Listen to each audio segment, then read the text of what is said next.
your boy Stunner, Big Drake, Xclusive Lyfestyles. You tune in to Lyfestyles Studios.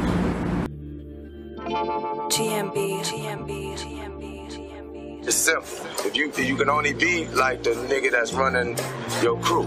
If you got a robbing ass boss, then you're gonna be a robbing ass crew. If you got a real boss who know how to sacrifice and take the bad along with the good and show his crew know how to be men, then this what you get. Everybody shining like new money. Damn, it feel good to be a hustler. Every day I stay shining on you suckers. Addicted to chasing dreams, live like kings. I'm a boss, you can tell by my pinky ring. Tell my old hoes I don't want them back. I'm on some new shit, they don't like that. Tell all my haters that they still lost. They still ain't shit, and I'm still a boss. Been that before Rick Ross. Been Thugger before Thugger came out. No hate though, I hope we all stay rich. It's enough for everybody trying to hit licks. It's enough for everybody trying to get rich. So stay away from the snake shit. Keep it 1,000 with the ones you with. Just know you do dirt you gon' get. It's enough for everybody trying to get rich. What you give out, you gon' get. If you don't know by now, come a bitch. Have morals in these streets, that's how you get rich. Good business go a long way. You can use it whenever you have a bad day. If you good for it, niggas like alright, okay. Alright, man, you already know what it is. It's your boy D, aka Mr. Live at 5. You are now in tune with Live at 5 Studios. I got two special guests, San Antonio's finest. You already see the shirts and the hoodies, so we ain't gotta tell y'all what they about. So I'm gonna ask y'all to introduce yourself for people that might not know y'all, and we'll go from there. What's up, man? Again, Stunner with Xclusive Lyfestyles. Big Drake, TNS Motorsports, Xclusive Lyfestyles, Exclusive Whips. Whatever you Hustle Life, Fast Money 78. yeah, the whole nine. The whole nine. All that. So to start off, you know, proper introduction, let's go ahead and I guess just give us a little background on y'all, like where y'all from, you know, side of town, and then we get into the business aspect of it, the beginning of it, where it all came from and stuff. So whichever one of y'all want to start first. Yeah, shit. Where can I start? Yeah, I mean, I'm from the northeast side, the whole northeast side, you know what I'm saying? My family first grew up in the East Terrace and then moved to Kirby. You know, my grandma and them, was like, fuck all that. We moved to Live Oak, you know what I'm saying? And that's where I met him, you know what I'm saying? That's why we say we brothers, but we like, you know what I'm saying? We real brothers, like, we came from the Sandlot together, you know what I'm saying? Yeah. So, I mean, we went to Judson, Kitty Hawk, Live Oak Elementary, the whole nine, you know what I'm saying? So, rode bikes together. Now we riding foreigns and fast cars and shit. Having, you know what I'm saying, doing family things and owning businesses together. Yeah, you don't get friends like that. Definitely, you don't get friends like that every day. Exactly. I don't think I got any friends from the Sandlot that, at least that's on an entrepreneur kind of getting your own versus working for somebody. You know, Right. I ain't really got. And I can't even We count. was selling candy, bike parts. Hey, what's some shit to get on the front of them bikes? Them pegs. Oh yeah, the peg. Man, that was kind of expensive too. Yeah, we was selling everything together, man. That's what's up, man. Parties. So as far as business goes, I guess we can just get right into it. So what was the point to where you said, I'm gonna start my own business? And I guess what was the motivation to actually get into like the clothing and, you know, the cars and, you know, that kind of stuff? See, with me, I'm Big Drake. You know what I'm saying? And you know, Jackson. You forgot to introduce himself. Yeah, my bad, man. You know, Yeah, Big Drake, man. Yeah, I'm like, it's like Baby and Slim. Man. I pretty much, you know, be in the background a lot of things, but you know, to make a long story short, man, this shit started before it started. You know what I'm saying? Like he said, man, we grew up in Live Oak, but we always had ties to the other side of town. You know, my family is bred in the east side, and really, my parents, shit, they got into an accident with the Via company, man. To be honest, and got a couple of stacks and just, you know, moved us from the east side and and that's went to Live Oak because they wanted a better opportunity for it. But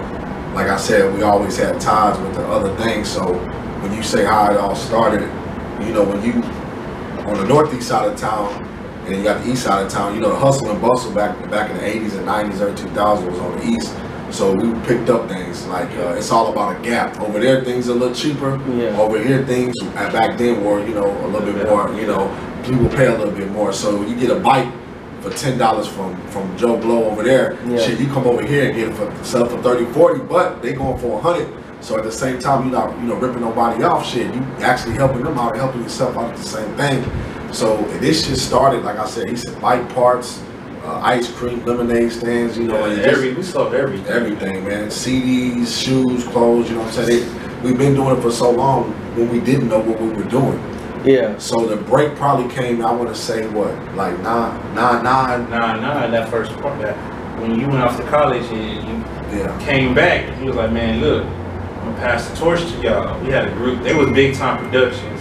We was MOB Productions. They just, we threw parties and shit. So, you know, came through. It was like the first. It was in the summer. It was like the second week till school started, and we were about to do the Meet the Rockets party. After the Meet the Rockets, you know, the first Friday of the school year, that's that Meet the Rockets. You know what I'm saying? Yeah, so he was like, "Look, I'm gonna front y'all the money." You know what I'm saying? Because we some young, like they still in high school. I'm in college, so so I'm already pertaining other stuff to, you know, to get money. You know, when you get grown man money and then you still in high school, you know, it's different. So, you know, it was only right that, you know, the guys that I dealt with paved the way for me. So they were a little younger than me. So, you know, I made it happen. Yeah. And, you know, we threw the party and it was a success, man. Like, we just started doing parties all the time. Was it the Cause we used to go to Meet the Rockets all the time from Sam. It was the one in Live Oak. So the one where that nigga got thrown through the window. I don't see. I wasn't. What year was it? It was in 2000. See, man, I was 2000. I was like a sophomore, so I wasn't really. It was at 99. Yeah, you're right. It was at 99 because 2000 was about to. Okay, I probably wasn't there. I used to go to the ones in Boysville. I think that's what it's called. And then we went to another one. It was a club down the road. Yeah, we did that. Yeah, we did that. Where that call out is at Texas. Okay, Texas Fun. Yeah. With Johnny. Yeah. See, we went to that one. That's when they had the lax. The burgundy lax. I think Chase had a burgundy. In the gas tank. That was. They had the lax on the east side. You know, we had the lax on the northeast. Yeah, man. Shout out to Johnny, man. Yeah. Big Mr. Playboy, man. Freestyle King, man. Yeah, man. It's a small world to know that I was at those events and it was y'all and didn't even know it. You know what I'm saying? 305 boys. With Nate and them. We were throwing parties with them. Yeah, I think they had Seven Oaks. Mike Records. That was the rapping. That was before there was 305 boys. 3 niggas that wore FUBU. I remember. Yeah, they always. I got most of my FUBU from Nate. I don't know if you remember the Seven Oaks stuff. There was a hotel. 7 Oaks on Austin Highway. There was parties thrown there. Studio 2000. I remember Studio Generation 8. Generation 8. Where it all started. Yeah, that's where it all started. So. Dang. Yeah, man. We've been. So that's. Look how long we've been hustling. Like, So man, that's a long time, and to start early. We wasn't on that. Well, at least we wasn't on that in high school. At Sam, it was different. Yeah, I guess it was just because, you know, we had to look up to like Player Made, Fab Five. There you go. Like we had them. They was the pioneers. They were all before us. So, you know, at Judson, like if you in Houston or you in Dallas, you gotta like come with it. Like, you know what I'm saying? Like if they doing it, you gotta come do it better. You gotta do it. Like, you know what I'm saying? They pass the torch. Fab Five, man. Oh yeah. Shout out to Bashar Collins. They really were the first people in San Antonio on a high school level throwing party to that capacity. Yes. Because you gotta realize most people in high school, you working at Jack in the Box or Sonics and all that.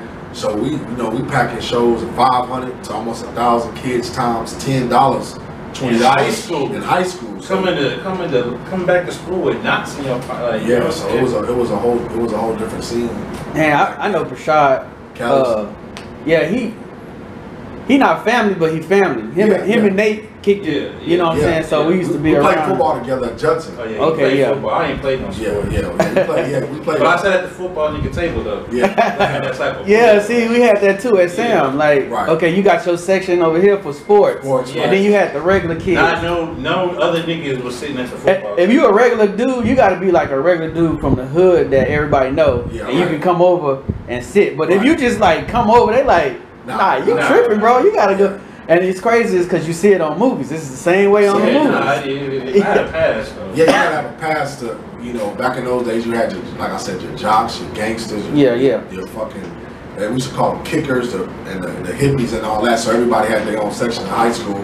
But the football athletic table was really, you know, that's where the players was, the guys getting the money, women, you know what I'm saying, and was getting the money. So a lot of them dudes, like I said, we went to school with and grew up with them. And we just, you know, piggyback off the things that they were doing. Like I said, Fab Five, Bashar, and them were the first people, like you said, Playmate and all that. So, you know, we got into that. So that's when business really first started, when we passing out flyers and promoting and selling them shows out. And that's when we knew that being an entrepreneur was the way to go. Because I went to Prairie View for a little bit. Yeah. You know what I'm saying? Then I went to Houston Tillerson, and you know, I was doing so many things, buying and selling cars, doing parties and doing shows. It to a point where I was having more money than my professors, you know what I'm saying? So it's just like, damn, you know, I mean, am I gonna really waste all my time spending this money? Now, all kids, I want y'all to go to school. Don't do it. That's not what I want to do. That's not what everybody. In life, you gotta choose your own path. Yeah, this might not be your path. Yeah, so this might be your stay path. in school and figure that out.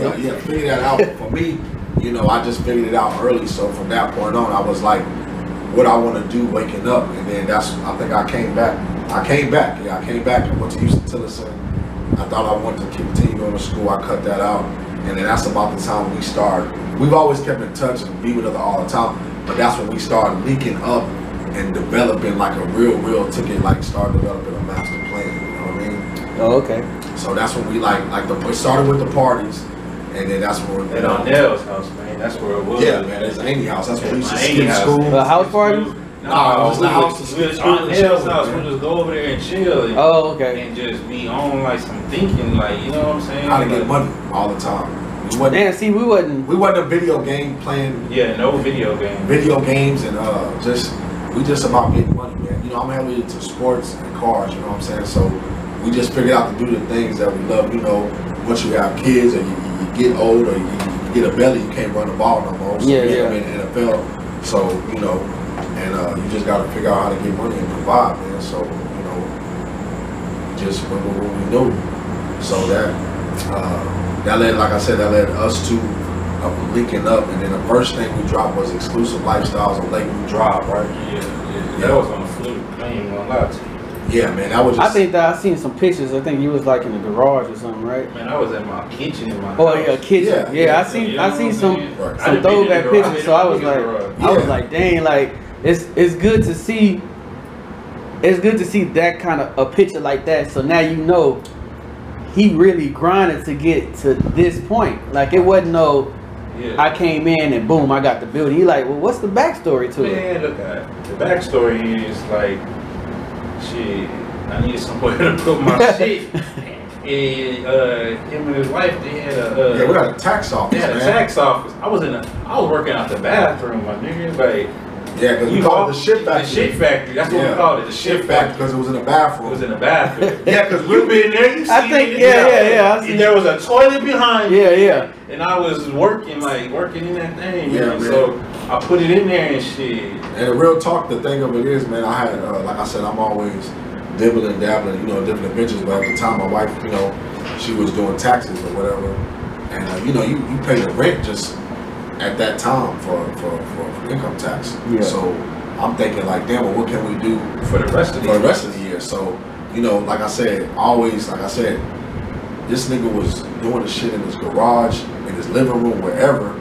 So it was, you know what I'm saying, we just said, well, I need more space because it was growing. It was already, so before I even touched it, he was already doing, you know. Yeah, I was working at a telemarketing Oh yeah, job, that's man. right. And I was like getting so many orders where I was leaving. I was still on the clock though. I was leaving, nigga. I like, you know, niggas, you know how niggas is. I was still on the clock. Yeah. But shit, I had to go home and make these orders, like 20 shirts here, 30 shirts here, 50. I'm like, damn. Yeah, so this shit picking up. You know what I'm saying? And I had 2 jobs at that time. I was working at Olorica and Amazon, man.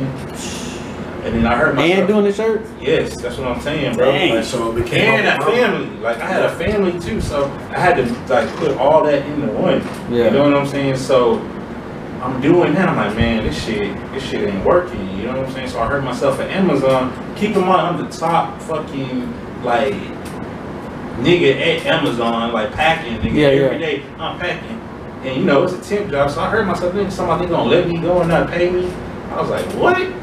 Oh, hell no. So that right there, I was like, I need to work for myself, bro, because you're just a number. That's a sign. You know what I'm saying? Because once they let you go, somebody, no matter how good you is, they already got somebody come in. Yeah, because I know people, man, that put 10, 15, 20 years at a job, man, and some go wrong or whatever, man, they just, you know, they just a number to them, you know what I'm saying? Yeah. So I was at the top at both of them jobs, like seller niggas, I could sell anything. Yeah. And then, like, you know what I'm saying? So I was like, fuck you, I just quit. Yeah, man, I was like, look, right now we on the back end of what we doing over here. Just shit, take the spot in the back and we see what it do. So go ahead. But before then, I already was thinking it's like me and him, like we chop it up every day on the phone, like real brothers, bro. So I had some money put aside. I gave it to him, and I was like, shit, he in the car game, you know what I'm saying? Like he flipping cars and shit. I like, shit, Dre, I got some bread stacked up here. Do what you do. He did what he did, you know what I'm saying? That's how Xclusive Lyfestyles, you know what I'm saying? Flute came on a flute. On a flute, bro. She was so like, what's the, I guess what's the, how you come up with that name? How did you know, I'm pretty sure because everything is exclusive. Yeah, exclusive. I mean, it's just a way of life on how we do things, you know. It's like I said, it's like how you live, how you carry yourself, what you do, what you're about, you know, your morals, your standards, and everything is just exclusive. You know, there's a new wave going on with, you know, with a lot of these guys and cats and women out here. You know, we just kind of stick to the basics, man, and keep things exclusive. Just everything. Like I said, even with the shop was exclusive. You know what I mean? It was something that we did on the flute, and we put it together. And we kept it in the back of the shop, you know what I mean?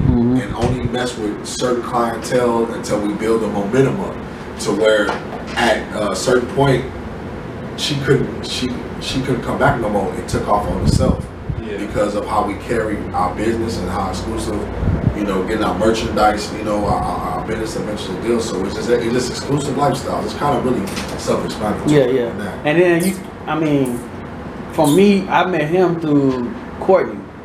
I think the first time I met you was through Courtney. And he was coming to get some shirts made, I believe, and I'm like, I hadn't even had my Live at Fire yet. Okay. You know, I hadn't started it, and then I was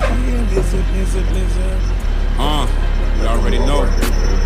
Look, lobster and shrimp on a deep dish, eating dinner while she strip, but who's gonna pay the tip? Me, 1G, keep this.